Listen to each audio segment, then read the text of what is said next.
नमस्कार दर्शक बंधु आज जो भिडियो रही आपण मैंने शेष पर्यंत देखा तो निहाती आवश्यकता रही कारण यही भिडियो आपण मैंने जानवा पाइबे जे जनवरी 15 अर्थात मकर संक्रांति रे आपण जदि गाईर यही 3टी अंग को छुई देउछंती तेबे आपणकर यह पवित्र दिन में निश्चित भाव आगामी समय आपण को किछिटा उन्नति देखा मिलिबो।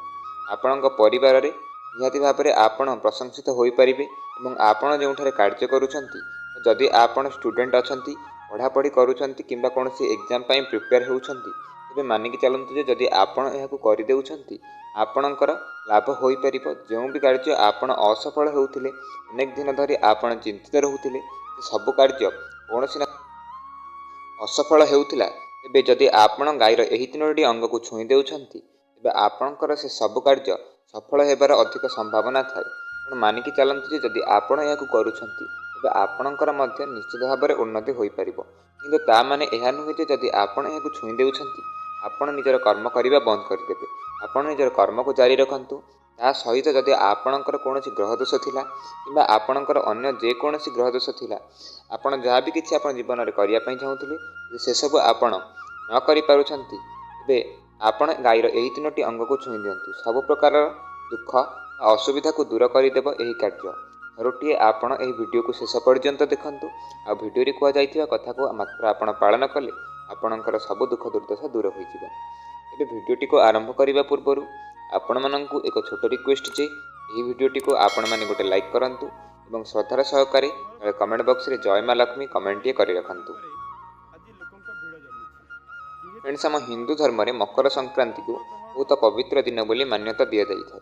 यही दिन स्वयं सूर्यदेव मकर राशि को गोचर करिथांती एवं पौष मासर यह शेष दिन एवं माघ मासर प्रारंभ दिन को विशेष करी आमे संक्रांतिर ना जाइथाउ। याको आमे मकर संक्रांति बोली कहिथाउ। यही दिन बहुत पवित्र होइथाय। स्वयं सूर्यदेव को भोग लगा जाइथाय। तेणु आपण यही मकर संक्रांति दिन सकाळु स्नान करी भगवान को पूजा करंतु, मां लक्ष्मी को पूजा करंतु एवं जदि आपण यही 3टी गाईर यही 3टी अंग को छुई देउछंती तेबे आपणकर निश्चित भाव में लाभ एवं आगामी समय उन्नति आपण देखिया पई पाइबे एवं कौनसी प्रकार असुविधा दीर्घ दिन धरि लागि रहउतिला तेबे ताहा मध्य दूरेइ जिवो। तेबे आम हिंदू धर्म रे मध्य आमे गाई को बृहस्पति ग्रह सह तुलना करिथाउ। लक्ष्मींकर अन्य नाम हेउची बा चंचला जहाकु कि आमे गोमातार नामरु नामित होइछि। तेणु आपण माने जदि गाईर एही अंग को छुई देउछंती तेबे मानिकी चालंतु जे आपणकर मां लक्ष्मी सब दुख दुर्दशा को दूर करदेबे। जे आपण एही मकर संक्रांति रे गाईर एही अंग को छुई देउछंती तेबे मां लक्ष्मी स्वयं आपणक घर को आसिबे एवं आपणकर सब दुख दुर्दशा को दूर करदेबे। एबे आसंतु जानिबा जे कोन सेही 3टी अंग। फ्रेंड्स नंबर 1 रे जो अंग रहुची ता हेउची गोड़। जे आपण निजर किंबा बाट चला जे कोनसी गाईर गोड़ को छुई देउछंती आपणकर सब दुख दुर्दशार अंत घटिब। यार कारण है जे गोमाता माँ समान होइथाय एवं आमर 33 कोटी देवता गोमाता देहरे बास करिथांती। तेणु जदि आपण मकर संक्रांति भली पवित्र दिन में गाईर गोड़ को स्पर्श करी एवं नमस्कार करूछंती तेबे आपण मानिकी चलंतु जे आपणकर सब दुख दुर्दशा दूर होइजिब एवं आपणकर पूर्वरु थिबा सब पाप क्षय होइजिब एवं आपण आसुथिबा समय निश्चित भाव में उन्नति करि परिबे।